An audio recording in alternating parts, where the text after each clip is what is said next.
If Moscow is returning to Cold War politics, nobody's told Russian shoppers. The glitzy shopping malls which sprang up after the fall of communism look identical to any of those you'd see in the West. And British stores are among those eager to help Russians part with their rubles. Analysts say the sanctions imposed on influential individuals in the aftermath of the annexation of Crimea have had little impact on the economy. The government sounds very upbeat. Officials say they are laughing at them, and this is the perception that is very well taken by the public.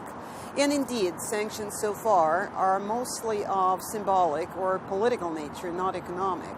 And sometimes the outcome wasn't quite what the White House wanted. A journalist from St. Petersburg bought a pair of shoes online from an American store, but was then told that the shoes couldn't be sent to him because he was on the sanctions list. His misfortune is to share the same name as President Putin's chief of staff. Alas, Sergei is one of Russia's most common names, the English equivalent of John Smith.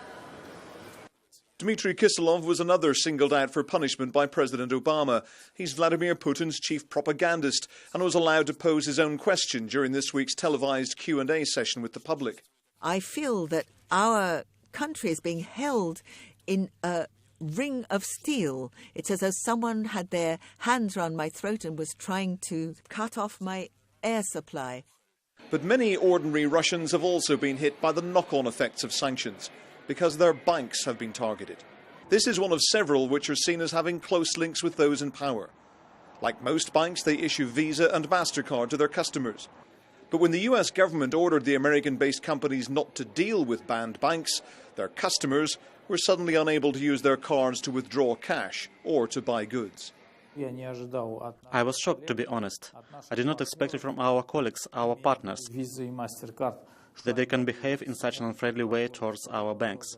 But it led to the fact that now we are working hard on creating our own national credit card system. In the Soviet Union, there was no need for reliance on Western finance, and Russians bought Russian-made goods.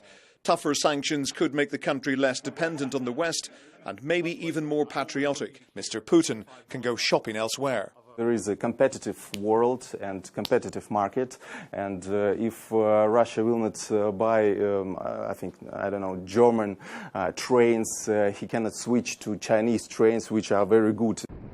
But despite outward signs of a booming economy, the Moscow financial sector is still being built, and the foundations are looking shakier than a few years ago. Investors have already withdrawn $70 billion in the past few months. The stock market fell by more than 10%, and inflation is expected to reach 6.5%. The return of Crimea to Russian control may have been popular, but if the price to be paid is a weaker economy, Russians may no longer buy that deal. Ian Woods, Sky News, Moscow.